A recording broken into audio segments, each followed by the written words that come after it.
Hello friends, मैं हूं advocate Nitish Banka. आप हैं मेरे YouTube channel let's speak legal में। दोस्तों, आप जो है 498A का केस फेस कर रहे हैं। वाइफ ने आपके ऊपर एलिगेशंस लगाए, कंप्लेंट डाली, उसके बाद एफआईआर हुई। देखिए क्या हुआ। वाइफ ने कहा कि जी इसने हमसे दहेज मांगा, डाउरी हैरेसमेंट की, इतने फॉल्स एलिगेशंस डाल दिए कंप्लेंट के अंदर, एफआईआर के अंदर। अब इस चीज़ को काउंटर कैसे करें, क्योंकि नहीं मांगने का तो कोई प्रूफ ही नहीं होता है। मांगने का प्रूफ होता है बट नहीं मांगने का तो कोई प्रूफ ही नहीं होता है। कैसे आप प्रूफ करेंगे अपना इनोसेंस कि हमने डाउरी नहीं मांगी, हमने कोई हैरेसमेंट नहीं की, हमने कोई इसके साथ बदसलूकी नहीं की, कोई मतलब हमने मारा पिटाई नहीं की। तो इसका कोई प्रूफ ही नहीं होता है, तो आप कैसे प्रूफ कर पाओगे अपना केस। तो यहाँ पे क्या होता है कि जब भी ऐसी कंप्लेंट आती है तो पुलिस जो है इन्वेस्टिगेशन शुरू कर देती है, एफआईआर लॉन्च होती है। एफआईआर के बाद क्या होता है कि पुलिस जो है स्टेटमेंट रिकॉर्ड करना शुरू कर देती है। वाइफ की स्टेटमेंट होती है और उसके माता पिता की स्टेटमेंट होती है। अब ये स्टेटमेंट कैसे रिकॉर्ड होती है, इसे हम 161 की स्टेटमेंट कहते हैं, नए कानून के हिसाब से आप देख लीजिएगा। तो जब ये स्टेटमेंट रिकॉर्ड होती है तो क्या होता है, पुलिस वाला लड़की के घर पहुंच जाता है, आए पानी होता है और वहाँ पे वाइफ अपनी स्टेटमेंट रिकॉर्ड करती है। पुलिस वाला खुद ही जो है कई बार बना देता है स्टेटमेंट, और उस पर साइन वैसे नहीं ज़रूरी है, साइन नहीं करवाते, बट हाँ वाइफ के और माता पिता की स्टेटमेंट रिकॉर्ड कर दी जाती है। इसे हम 161 की गवाही कहते हैं, क्योंकि कंप्लेंट को वेरीफाई करना ज़रूरी है। जो विटनेसेस हैं वो कंप्लेनेंट के वर्जन को सपोर्ट करते हैं तभी केस बनेगा, नहीं तो केस ही नहीं बनेगा। क्योंकि माता पिता और बेटी ऑब्वियसली सारे एक तो पहले इंटरेस्टेड विटनेसेस होते हैं, वो सपोर्ट ही करते हैं। ठीक है, जब ये स्टेटमेंट रिकॉर्ड होती है, कंप्लेंट, एफआईआर, उसके बाद जो है चार्जशीट फाइल करती है पुलिस। चार्जशीट में ये स्टेटमेंट पार्ट होती है जो मेन केस होता है। ठीक है, अब क्या होता है, कई बार वाइफ का केस तो होता है झूठा, तो वाइफ जब ये स्टेटमेंट रिकॉर्ड करती है तो कुछ एडिशनल फैक्ट्स डाल देगी वो वाली स्टेटमेंट पे, या फिर 161 की स्टेटमेंट बिल्कुल अलग देती है। कई बार होता है कि अलग स्टेटमेंट दी जाती है। ठीक है, वहाँ पे आपका काम शुरू होता है।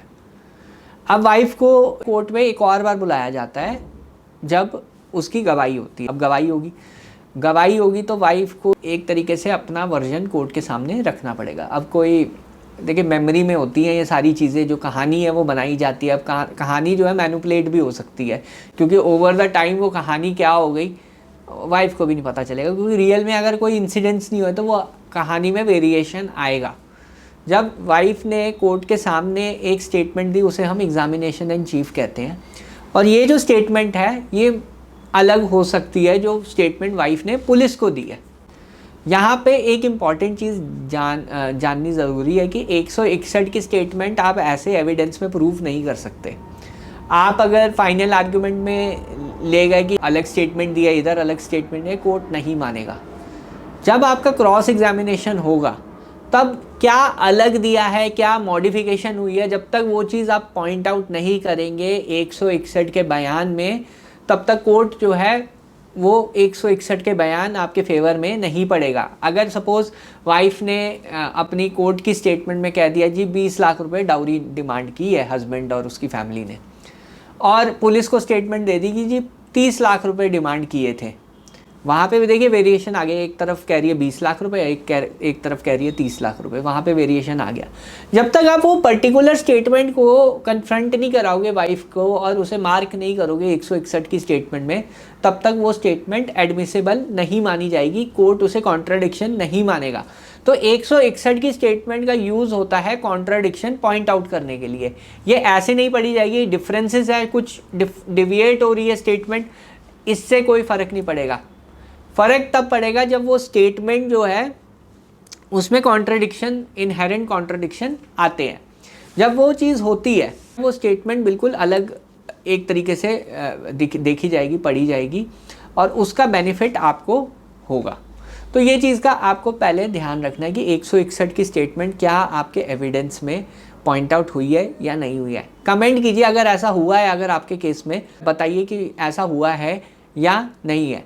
इसके रिलेटेड मैंने एक डिटेल्ड आर्टिकल भी लिखा हुआ है, डिस्क्रिप्शन बॉक्स में लिंक है। और अगर आपको ऐसी रिसर्च और चाहिए तो मेरा व्हाट्सएप ग्रुप है, वो ज़रूर ज्वाइन कर लीजिएगा। तो मैं ये ऐसी रिसर्चेस आपके सामने जो है पेश करता रहता हूँ। तो ये है 161 का यूज़ कि कब ये 161 यूज़ करते हैं। इसमें कॉन्ट्राडिक्शन आप पॉइंट आउट करेंगे, उसको आप जो है क्रॉस में कन्फ्रंट कराएंगे। जब आप क्रॉस में कन्फ्रंट कराएंगे तो क्रॉस में वो रिकॉर्ड हो जाएगी। कई बार ये होता है कि वाइफ ये कह सकती है कि पुलिस वाले ने खुद रिकॉर्ड की है ये स्टेटमेंट। अगर सपोज कॉन्ट्राडिक्शन आती है तो वाइफ डिनाई कर देगी कि ये स्टेटमेंट मैंने पुलिस को नहीं दी है, ये पुलिस ने खुद ही लिखा है। तब आप पुलिस वाले को कन्फ्रंट करोगे, पुलिस वाला बोलेगा कि जी उन्होंने ऐसी स्टेटमेंट दी है, मैंने वैसे ही लिखा है। तो तब भी कॉन्ट्राडिक्शन ऑन रिकॉर्ड प्रूव होती है। तो दो तीन तरीके हैं कॉन्ट्राडिक्शन प्रूव करने के। तो जब तक आप 161 की स्टेटमेंट को लेके कॉन्ट्राडिक्शन प्रूव नहीं करोगे तो आपका केस जो है वीक हो जाएगा। पर अगर आप 161 को ढंग से यूज़ करोगे तो ये आपका एक्विटल का एक चांस होता है, क्योंकि वहाँ पे आपने कंप्लेनेंट की जो स्टेटमेंट है उस पर डाउट क्रिएट कर दी, उसकी क्रेडिबिलिटी आपने हिट कर दी। जब आपने उधर डाउट क्रिएट कर दिया, क्रेडिबिलिटी उसकी हिट हो गई, तो कोर्ट उसकी बात पे बिलीव नहीं करेगा। तो आपको जो है, आपका जो मेन पर्पस होता है क्रॉस एग्जामिनेशन का या एविडेंस कराने का, वो आपको अपनी जो इनोसेंस है वो प्रूव करने का नहीं मिलता अपॉर्चुनिटी। इनोसेंट जो है जज डिसाइड करता है, बट जो क्रेडिबिलिटी है उसको आप हिट करते हो। जब आप क्रेडिबिलिटी को हिट करोगे तो कोर्ट वाइफ के वर्जन को नहीं मानेगा। जब वो कोर्ट वाइफ के वर्जन को नहीं मानेगा तो आप जो बेनिफिट ऑफ डाउट है वो हमेशा एक्यूज्ड को मिलता है। तो आपको जो है डाउट, आपने डाउटफुल सिचुएशन अगर क्रिएट कर दी, 161 में बहुत सारी कॉन्ट्रडिक्शंस हैं वो पॉइंट आउट कर दी, मार्क कर दी उनको, प्रॉपर्ली एग्जिबिट कर दी उनको, तो वहाँ पे आप केस 498A का जीत जाओगे। तो ये चीज़ का ध्यान रखिए कि 161 की क्या वैल्यू है, क्या अहमियत है। वो स्टेटमेंट लगी तो होती है कहीं चार्जशीट के पीछे, बट वो बहुत वैल्यूएबल चीज़ होती है जब भी आप ट्रायल पे जाते हैं। और आप कमेंट कीजिए कि क्या आपके केस में ऐसी चीज़ करेंगे आप, या हो रही है या नहीं हो रही है। एक बार आप कमेंट ज़रूर कीजिए तो मेरे को पता लगेगा कि कैसे आपका केस चल रहा है। बहरहाल वीडियो देखने के लिए बहुत बहुत धन्यवाद, थैंक यू वेरी मच। अगर आपको इस बारे में और जानकारी चाहिए तो आर्टिकल ज़रूर पढ़िए, डिस्क्रिप्शन बॉक्स में लिंक है। Thank you very much.